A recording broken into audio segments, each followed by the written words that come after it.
Nkechi Obesai sat quietly at the long, shiny mahogany table, surrounded by her fiancé's rich and well-dressed family. The room smelled of expensive perfume and roasted chicken, laughter echoing from every corner. But not a single laugh was for her. The Okoros looked perfect, polished, proud, and full of quiet judgment. Their designer clothes sparkled under the chandelier, and every word they spoke seemed to remind her she didn't belong. She tried to smile, pretending not to notice the way they whispered behind their glasses of wine. Her fingers played nervously with her napkin, as she listened to their stories about vacations in Paris and business meetings in Dubai. No one asked about her. No one cared. Even Chijioke, her fiancé, seemed too busy impressing them to notice her silence. Still, Nkechi kept her head high.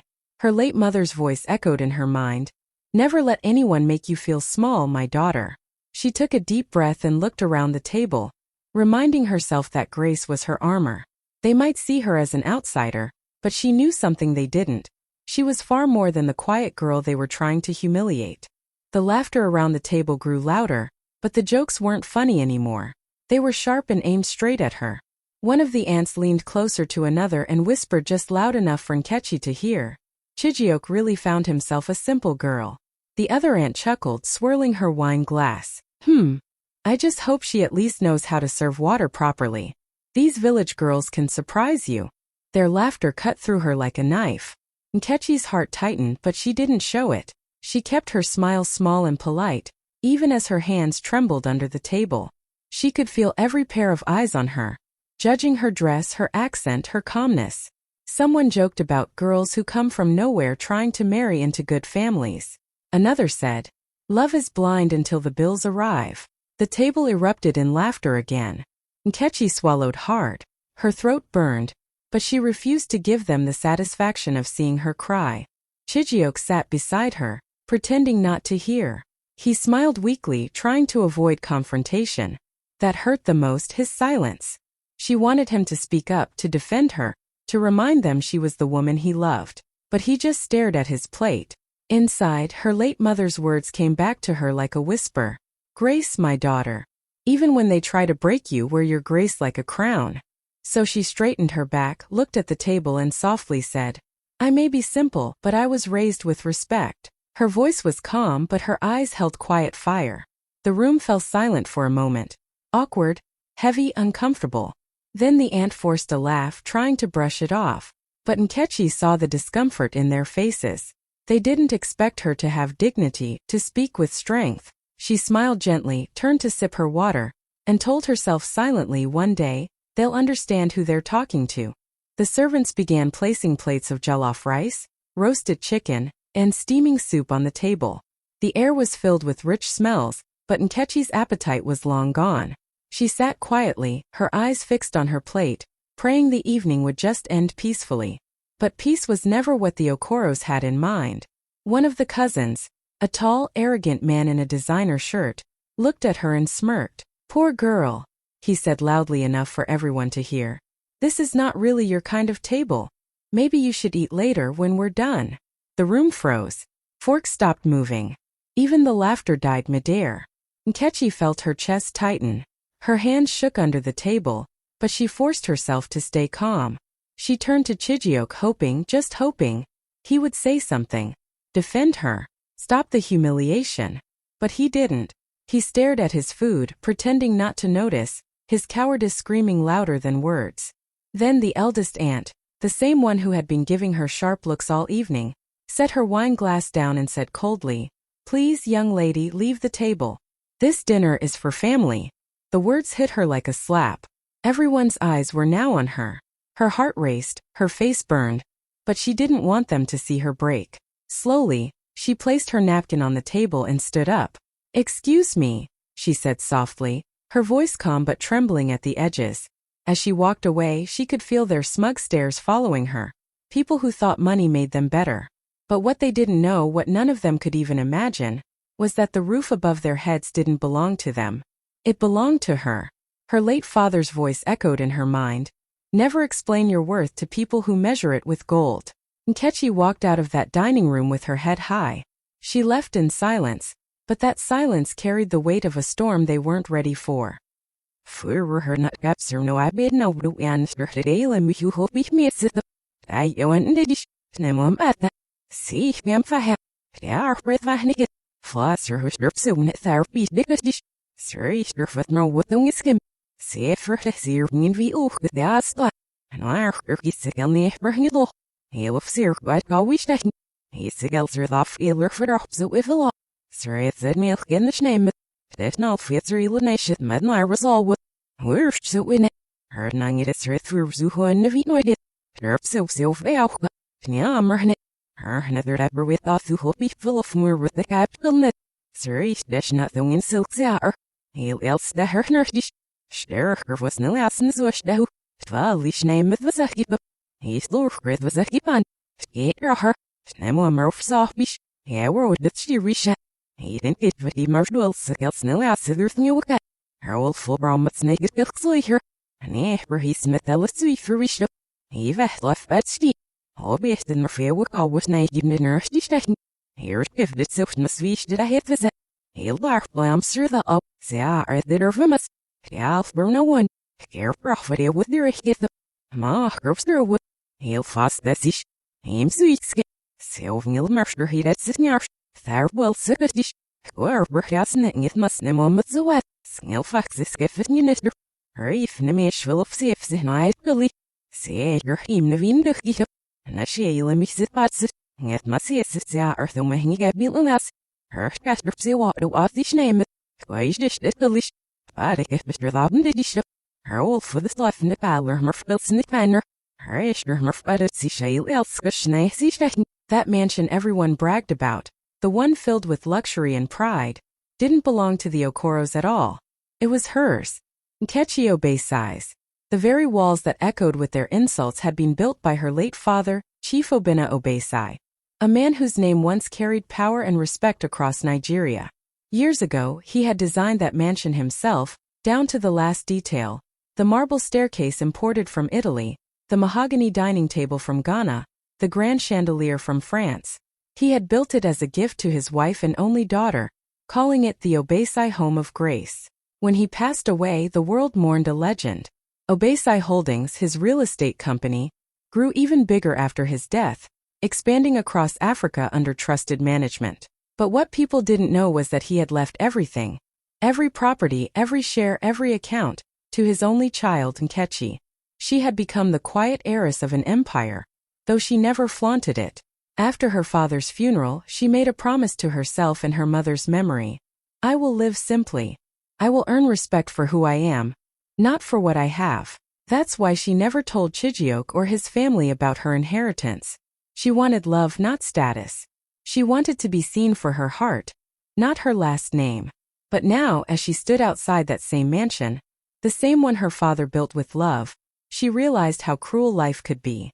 The people who insulted her were sitting under her father's roof, eating dinner at her family's table, laughing at his daughter. Tears filled her eyes, but she smiled through them. If only Papa were here, she whispered. He'd tell me to rise with grace. And that's exactly what she decided to do. She wouldn't shout. She wouldn't seek revenge. She would let the truth reveal itself, silently, beautifully, and powerfully, just like her father taught her. Chijioke had always been kind, gentle, and soft-spoken, the kind of man who smiled easily and avoided arguments. That was what first drew Nkechi to him. He made her laugh, made her feel seen, and promised to love her for who she was. But kindness without courage, she was learning, could be dangerous. Kindness without strength could destroy a woman's heart. From the beginning, his mother never liked her. She had looked at Nkechi with thinly veiled disgust and said once, "My son is doing charity work by dating you." The words had cut deep, but Nkechi chose to let them go. She believed love could heal pride. She told herself that if she stayed humble, his family would one day see her heart. She endured the side comments, the fake smiles, the forced politeness, all for the man she loved. But that night at the dining table changed everything. When Chijioke sat silently as his relatives insulted her, something inside her broke. It wasn't just his silence, it was his fear. He looked at her like a stranger, afraid to defend her because he didn't want to upset his family. And in that moment, Nkechi saw the truth. He wasn't her protector. He was their puppet. After she left the table, she waited, thinking maybe he'd come after her, apologize, or at least call her name. But he didn't.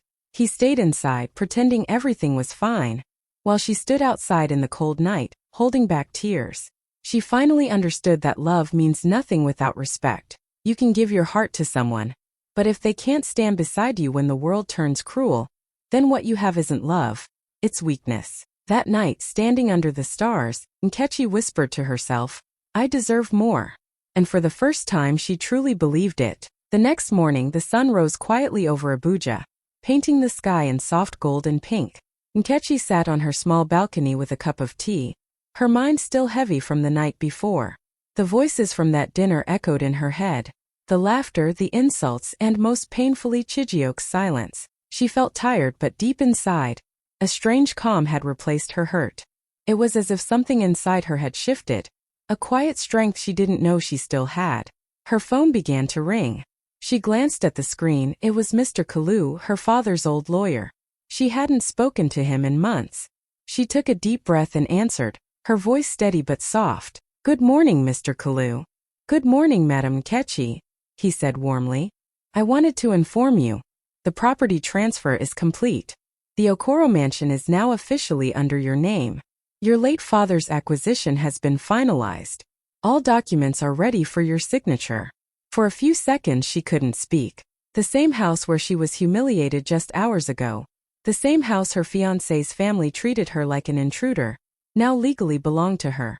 Felt almost poetic. Destiny's quiet justice.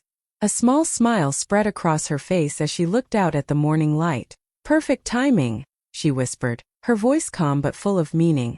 "Would you like me to deliver the documents today?" the lawyer asked. "Yes," she said softly. "Please do." When the call ended, Nkechi sat in silence for a while, her heart peaceful for the first time in days. She thought of her father, strong, wise, and proud, and whispered, "Papa, you always knew when the truth needed to show itself." At that moment she didn't feel angry anymore. She didn't need to prove anything. Life had already done it for her. The people who made her feel small were about to learn who she really was, and she wouldn't need to raise her voice to do it. A week later, the Okoros decided to host another family brunch. This time, a big event filled with wealthy friends, business partners, and socialites. They called it a welcome party for an important investor visiting from Lagos. The mansion was decorated beautifully, fresh flowers in golden vases, soft music playing, servants moving around with trays of champagne. It was meant to be a perfect show of class and power. But the truth was, they were still celebrating under a roof that no longer belonged to them. Of course, they didn't invite Nkechi. After that humiliating dinner, they had quietly erased her from every family conversation. In their eyes, she was gone. Another mistake Chijioke would soon get over. But destiny, as always, had its own plan.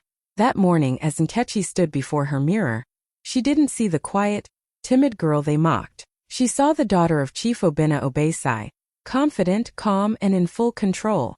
She wore a stunning gold Osuoke gown that shimmered in the sunlight, her head wrapped in a perfectly tied gele that framed her proud face.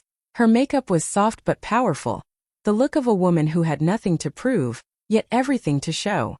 When she stepped out of her car in front of the mansion, people turned to look. Conversations paused. Even the guards, who once ignored her, quickly bowed in respect. The air seemed to shift, quiet, heavy, electric. She walked toward the entrance with slow, graceful steps, her heels clicking on the marble floor. Inside, laughter filled the room until someone gasped softly, "Is that Nkechi?" Every eye turned toward her. She smiled politely, her eyes steady and calm. "Good afternoon," she said, her voice gentle but commanding. "I hope I'm not late." The room fell silent. In that moment, without raising her voice, Nkechi owned every breath in that space. The same woman they once asked to leave the table had just walked back into her own house, not as a guest but as the true owner. The moment Nkechi stepped through the glass doors, the entire room seemed to pause.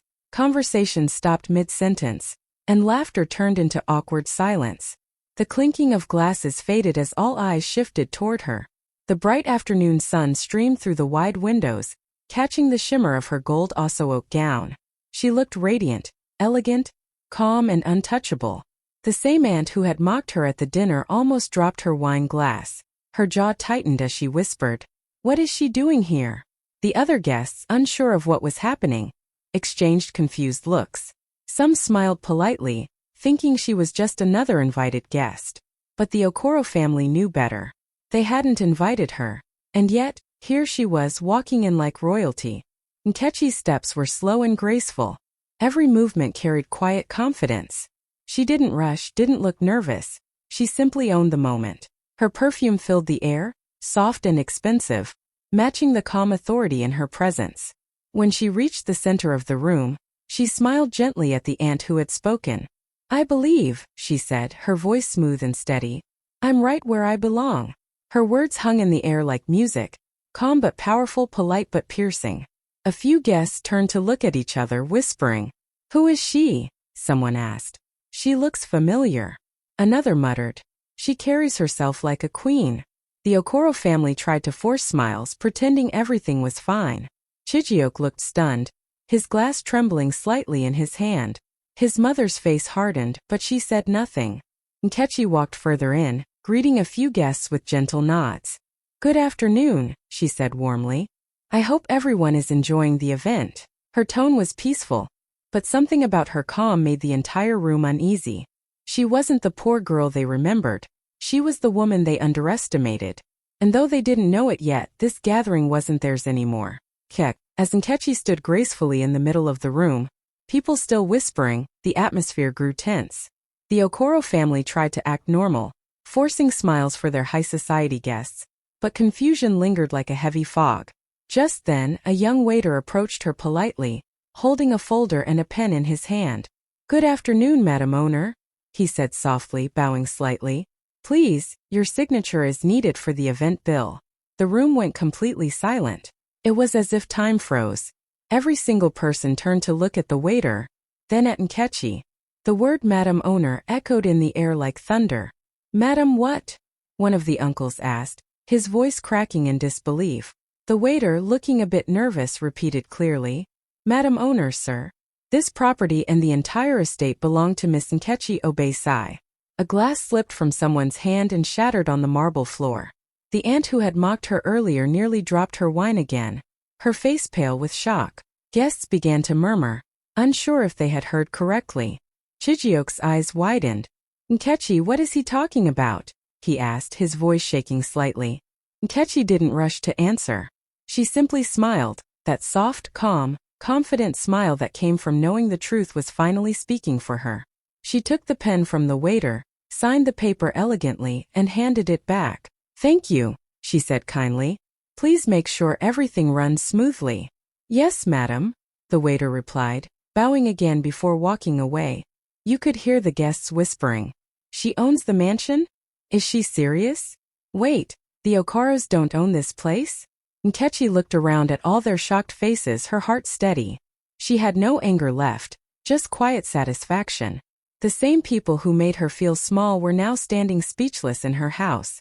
She turned to them gently and said, "Please don't stop your party. I insist, make yourselves comfortable. In my home." The room that had been full of chatter and laughter just moments ago fell into a heavy, uncomfortable silence. You could almost hear hearts beating faster. The Okoro family sat frozen, their fake smiles fading one by one. Even Chijioke, who had once been her biggest dream, now looked at her like he was seeing her for the very first time. His mouth opened slightly, but no words came out. His face turned pale, and his hand trembled as he set his glass down. The eldest aunt, the one who had asked her to leave the dinner table, blinked rapidly, her face stiff with shock. "There must be some mistake," she said weakly, trying to laugh. But the waiter had already left after confirming what everyone now knew. The mansion, the grand estate, the luxury they bragged about, it all belonged to Nkechi Obei-sai. Nkechi stood calmly in the center of the room, her gold osso-oak gown glowing under the chandelier. She didn't rush to explain or justify herself. Instead, she reached for the folder on the table, flipped to the last page of the property document, and signed her name slowly and gracefully. Every stroke of her pen felt like poetic justice. When she was done, she smiled gently and handed the file back to the stunned event manager. "Thank you," she said, her voice steady and kind. "Please make sure everyone is comfortable in my home." The words landed like thunder. "In my home." Gasps rippled through the room. Some of the guests tried to hide their surprise, while others stared openly, unable to believe what they were witnessing. Chijioke finally spoke, his voice shaking. "Nkechi, you never told me." She looked at him calmly and replied, "You never asked." Then she turned her gaze toward his family, still frozen in disbelief. In that moment, Nkechi didn't need revenge or raised voices. Her power was in her peace. The same woman they once humiliated was now standing tall, calm, and untouchable, owning not just the house but her dignity. Nkechi stood still for a moment, letting the silence linger.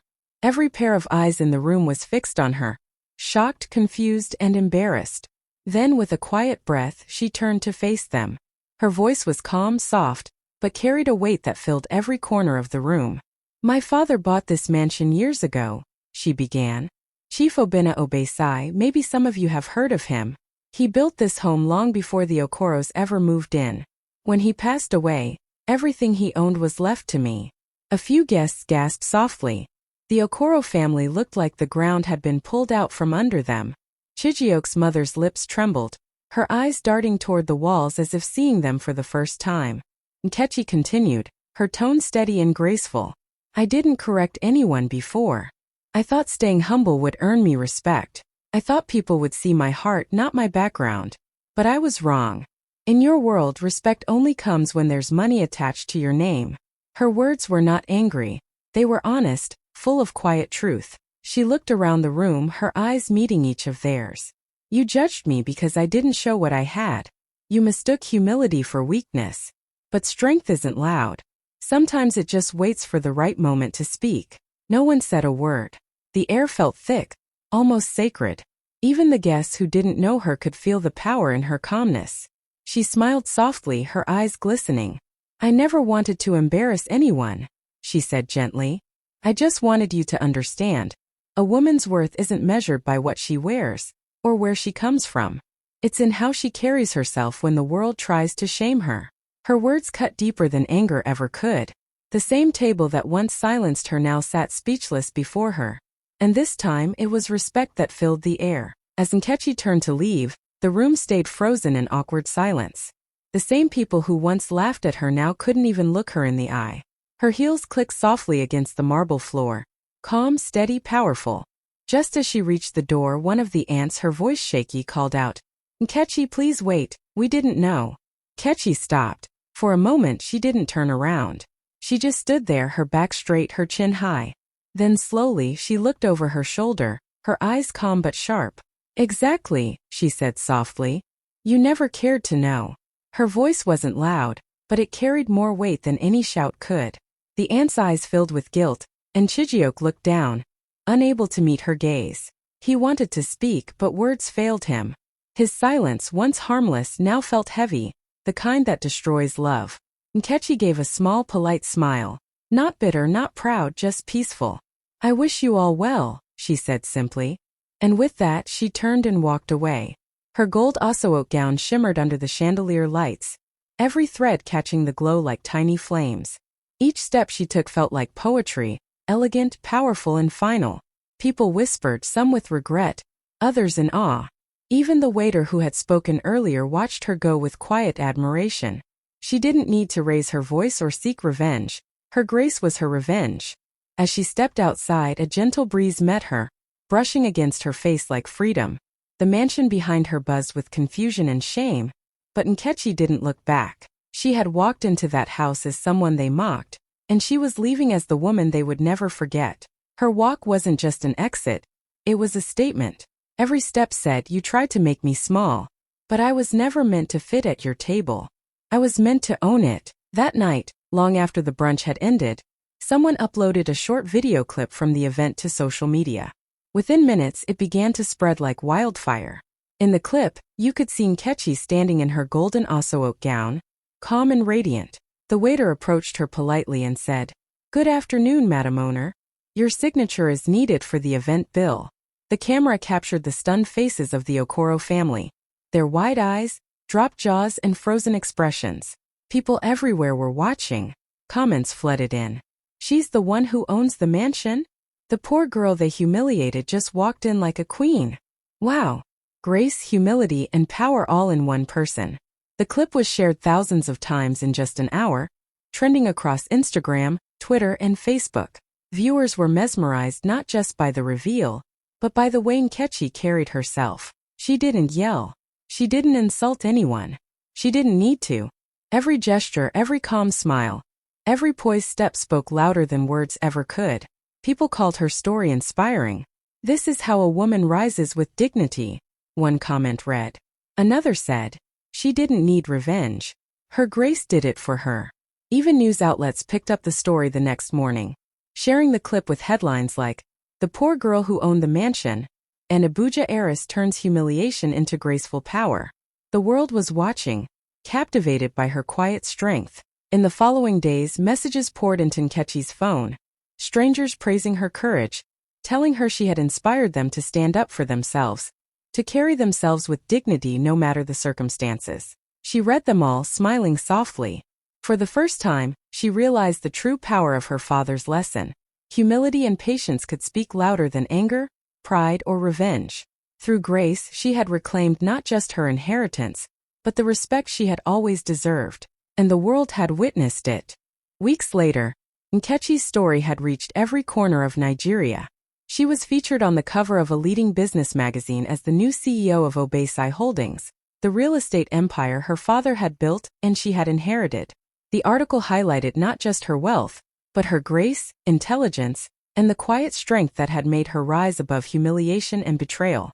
At the photo shoot, she wore a breathtaking emerald gown that shimmered under the studio lights. Her hair was perfectly styled, her makeup soft yet powerful, and her posture radiated confidence. The photographer clicked away, capturing every angle of a woman who had transformed pain into power. When asked what message she wanted to share with the world, Nkechi smiled gently and said, "Never let anyone make you feel small in a place you were born to own. Stand tall, speak with dignity, and let your strength shine quietly." The magazine's caption summed her journey up perfectly. She didn't raise her voice, she raised her value. Her story went viral again, inspiring thousands of young women across Africa. They shared her photo, her words, her journey from humiliation to triumph. Nkechi looked at herself in the mirror that evening, the emerald gown flowing around her like liquid light. She remembered the dinners, the insults, the moments she had doubted herself. Now she didn't just own a mansion or a company.